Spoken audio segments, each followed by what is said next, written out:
قسم د چا چې د رمضان المبارک عزت کړی ده که نه هغه ته خدای پاک جل شانه دنیا کې خیر نصیب کړی ده. علماء کرام یو واقعه لیکي، وایي یو یهودي و یهودي یهود خو روژه نه نیسي که نه لکه خو کافر دی اوس.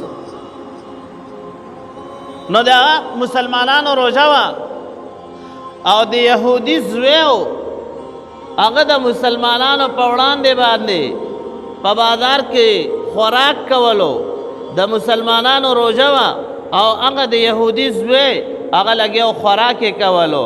هغه یهودي راغو دا زوی داسې یو ډب ووهلو چې د مسلمانانو روژه ده او ته د مسلمانانو په وړاندې باندې خوراک کوې.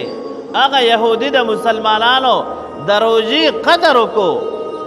څه وخت چې تېرېدلو نو هغه یهودي وفات شو چا خوب کې ولیدو وی دا جنت ته لاړ ده، وی دا جنت ته لاړ ده. نو هغه چا چې خوب کې لیدلی هغه حیرانه شو چې دا خو کافر و او دا څنګه جنت ته لاړو.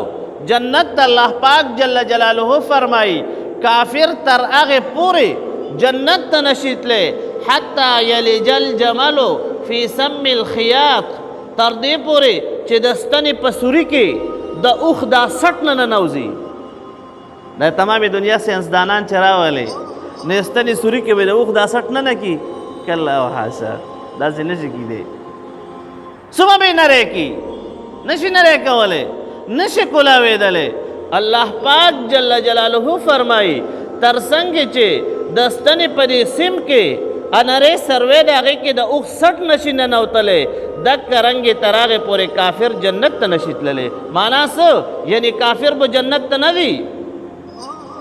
او هغه یهودي چا ولیدلو چې جنت کې ده او خوشحاله ده په نعمتونو کې ده نو تپوس چې نه چا وکړې ته څنګه جنت ته راغی؟ ته خو مسلمان نه وې ته جنت ته څنګه راغی؟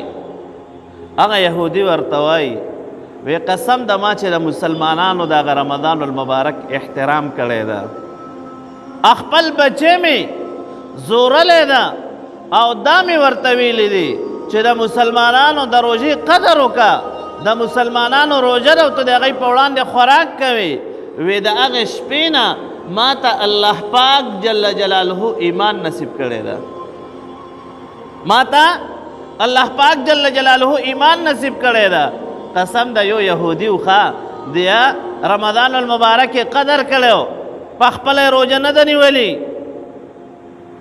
زوی نه ده نیولي، ټول عمر کفر کې تیر کړی ده، لیکن د رمضان المبارک د میاشتې احترام یې کړی ده، خپل بچی والی ده چې ته د مسلمان په وړاندې خوراک څنګه کوې. د مسلمانانو باعزته میاشت ته د مسلمانانو د محترم عبادت ته او ته د هغوی په وړاندې خوراک کوې. الله پاک جل جلاله ورته د هغې احترام د وجې نه ایمان نصیب کړی ده او د هغې نه بعد چې وفات شوی د جنت یې وله ورکړی ده.